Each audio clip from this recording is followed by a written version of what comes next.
எல்லாருமே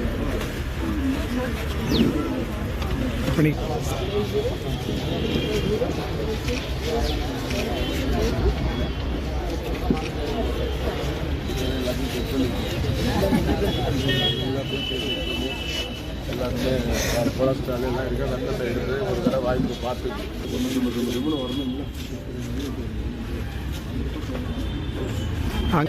ஒரு ப்ரோக்ராம் அது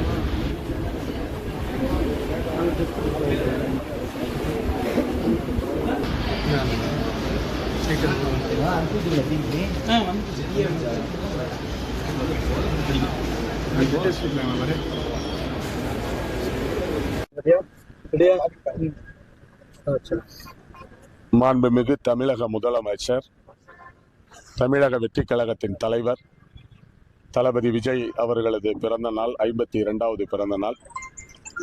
ஆண்டுதோறும் மக்கள் நலப்பணிகளில் அதிக ஈடுபாடு காட்டக்கூடிய பிறந்த நாளாக, ஏழை எளிய மக்களுக்கு எப்போதும் பலனளிக்கக்கூடிய பிறந்த நாளாக இந்த பிறந்த நாள் கொண்டாடப்படுகிறது. இந்த ஆண்டு தமிழக முதல்வராக பொறுப்பேற்று முதல் பிறந்த நாள்.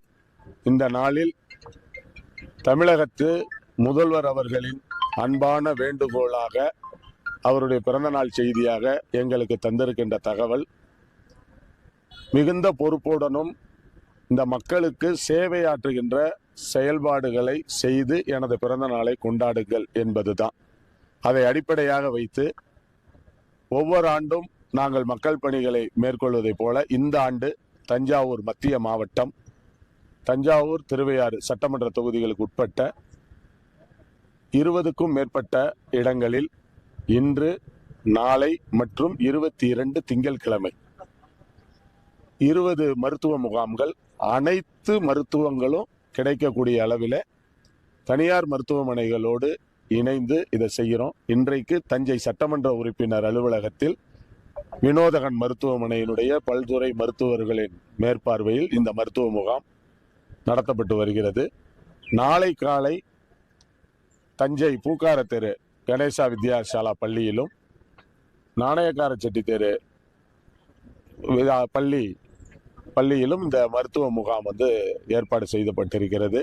தொடர்ந்து ஒவ்வொரு நாளும் தஞ்சையினுடைய தொகுதிக்குட்பட்ட வட்டக்கழகங்கள், பேரூர் கழகம், ஒன்றிய கழகங்களில் கிளை கழகங்கள் வரை பொதுமக்களுக்கு இனிப்பு வழங்குதல், மாணவர்களுக்கு பல ஆயிரம் மாணவர்களுக்கு கல்வி உபகரணங்கள், நோட்டு, பேனா, பென்சிலு தேவை என்னவோ அதை அறிந்து அந்தந்த பகுதியில் உள்ள நிர்வாகிகள் வழங்குகிறார்கள்.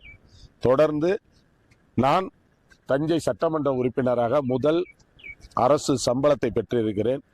அந்த சம்பளம் தஞ்சாவூரில் குறிப்பிட்ட சில சர்வ மத ஆலயங்களில் உணவு வழங்குவதற்கும், கல்வி உதவி கேட்டு என்னிடத்தில் சட்டமன்ற உறுப்பினரிடத்தில் தனிப்பட்ட முறையில் கேட்டவர்களுக்கு 5 நபர்களுக்கும் கொடுக்குறோம்.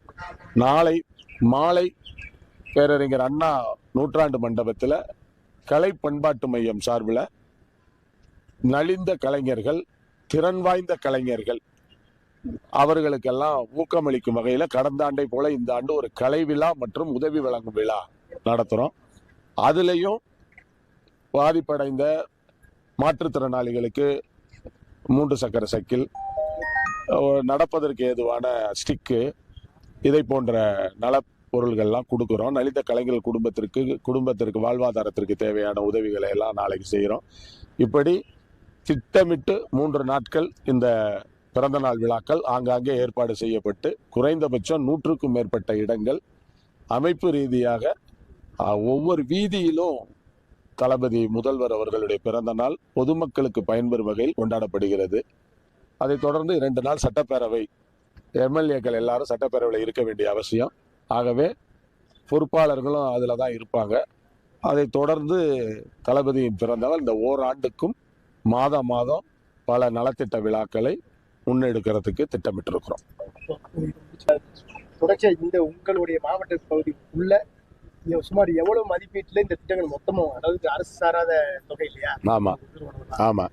நீங்களும் உங்களுடைய முதல் மாத சம்பளத்தை ஆமாம். உங்களுடைய மாவட்ட அவருடைய தோராயமா எவ்வளவு செலவு பண்ணுங்க, அதாவது இந்த நலத்திட்ட உதவிகள் பண்றீங்க எவ்வளவு? இந்த பிறந்த நாளை மையமாக வைத்து இந்த ஜூன் 20 ஜூலை 20 வரையிலும் திட்டமிட்டு பல்வேறு நிகழ்வுகள் நடக்குது.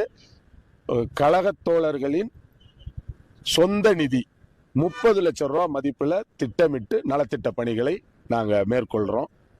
வெற்று விளம்பரங்களை தவிர்க்க வேண்டும், பேனர் வைக்கிறத தவிர்க்க வேண்டும் என்று சொல்லியிருக்கிறோம். அதே அறிவுறுத்தலை நாங்க எங்க கழக நிர்வாகிகிட்ட சொல்லியிருக்கிறோம். ஆர்வமும் அன்பும் மிக்கவர்கள் ஆங்காங்கே விளம்பரங்கள் செய்வது என்பது நடைமுறையில் உள்ளது. எந்த அளவுக்கு பொதுமக்களுக்கு இடையூறு இல்லாமல் விளம்பரங்களை தவிர்த்து நல்ல செயல்களுக்கு அந்த தொகைகள் பயன்படுத்தப்படுது. நான் சொல்ற 30 லட்சமும் நலத்திட்ட உதவிகள் தான் 30 நாள்ல பண்றோம். அதுல முதல் கட்டமா நான் என்னுடைய முதல் மாத சம்பளம் 1 லட்சத்தை பிறந்த நாள் நலத்திட்டங்களுக்கு வழங்குகிறேன். ஒரு விளம்பரம் வந்தா அதுல அது சேராது. இது முதல்வருடைய உத்தரவுலாம் கிடையாது. கிடையாது. ஆமா ஆமா ஆமா.